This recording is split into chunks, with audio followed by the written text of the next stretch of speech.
Hello and welcome to another edition of Motor Cars Enthusiasts. Let's get right to it. First up on the list, the brand new Mazda 3 took off the wraps of this automobile. Actually, the day of the taping of this program. This was that whole Xbox Live thing, which actually was kind of a dud. So if you watched it, I'm sorry, because they talked very little about the automobile and then ran right into a concert from a bunch of people that I didn't know who they were, which is not hugely surprising. This vehicle did have a whirlwind tour, as they had several debuts of this same automobile on the same day on several places around the world. Obviously, they weren't the same automobile. Started off in Melbourne, Australia, moved over to St. Petersburg, Russia, on to Istanbul, Turkey, then to London, and then to New York City.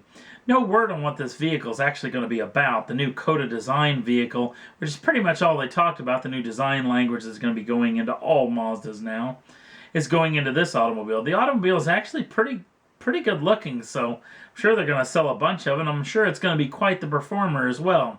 No word on the drivetrain options or when the availability or the pricing is on this vehicle, but we'll keep you in tuned and we'll find out more in the future.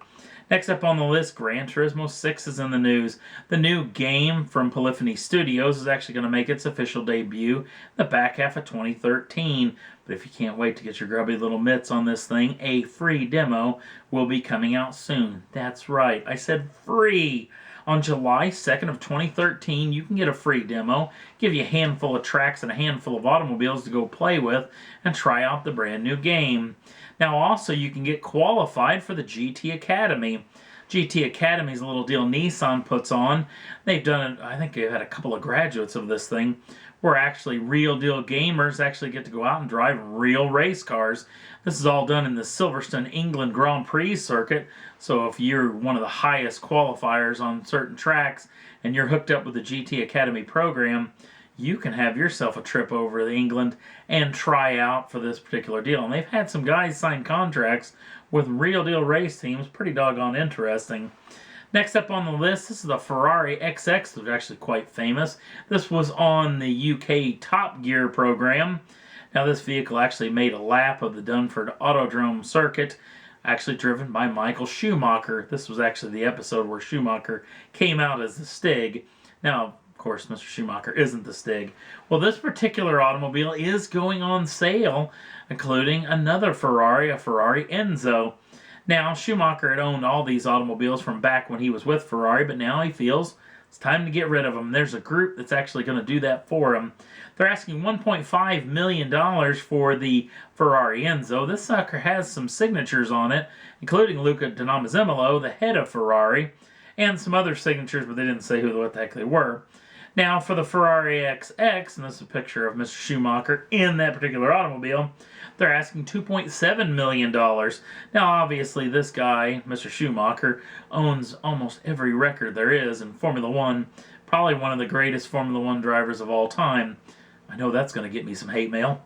But to have a vehicle that once Mr. Schumacher owned is actually a pretty big deal in my eyes. So if you got big pockets and you don't want to invest in Motor Cars Enthusiasts, well, then jump on over there and see if you can't pick up a couple of Ferraris owned by a pretty famous Grand Prix driver.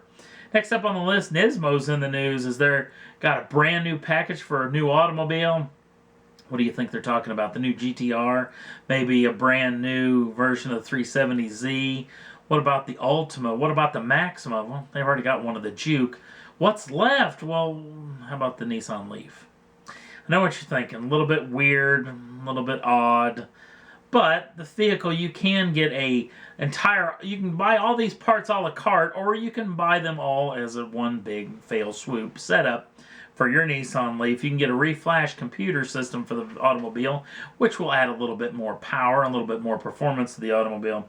Also, you can get a revised suspension package, new springs, new dampers, and a revised ride height for extra good handling, and also a complete aero package for the automobile, including front lip spoiler, side spoilers, rear spoiler.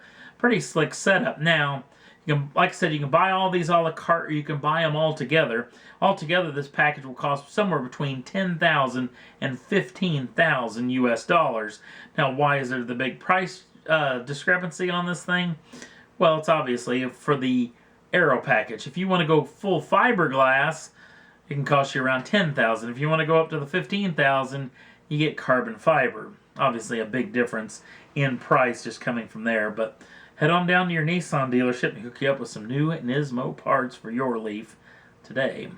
Next up on the list, well, this has got to be the longest running automotive franchise in the movie world, Fast and Furious 7. It's been in production for quite some time now. It's actually going into production before the actual Fast and Furious 6 actually came out. Fast and Furious 7 will be called Tokyo Heist. So yep, they're heading back to Japan. Now, this particular movie is going to have the same cast of characters, including Eva Mendes and Dwayne Johnson, who are the police officers. Obviously, this whole crew, which comes Vin Diesel, Paul Walker, Michelle Rodriguez, Jordana Brewster, also Tyrese Gibson, and Ludacris, amongst others.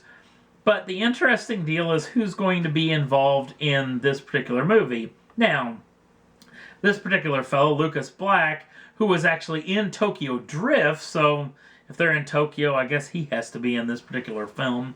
But a couple of guys that I thought was really interesting are to be in this film, including Tom Hardy, which he was in The Fighter, I think it was.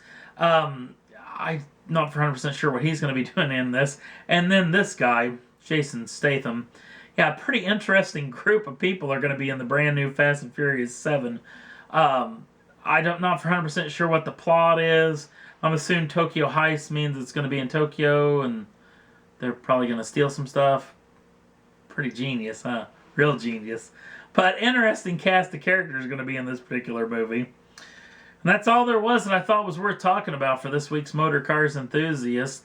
If you want to jump on over to the Facebook page, got a lot of cool stuff on that thing, including a brand new little trailer for the new movie Rush, the new Formula One movie between Niki Lauda and James Hunt that actual Ron Howard has been putting together that's going to be coming out very, very soon. In fact, I think it's September of 2013. New Formula One movie. I got the new little inside trailer that's in that particular. It's on the Facebook page right now. You can head down to the show notes and it'll take you right over there. Also, if you want to subscribe to the channel, you can get the first dibs on the brand new shows as soon as they come out. Thanks for watching, and we'll see you again real soon.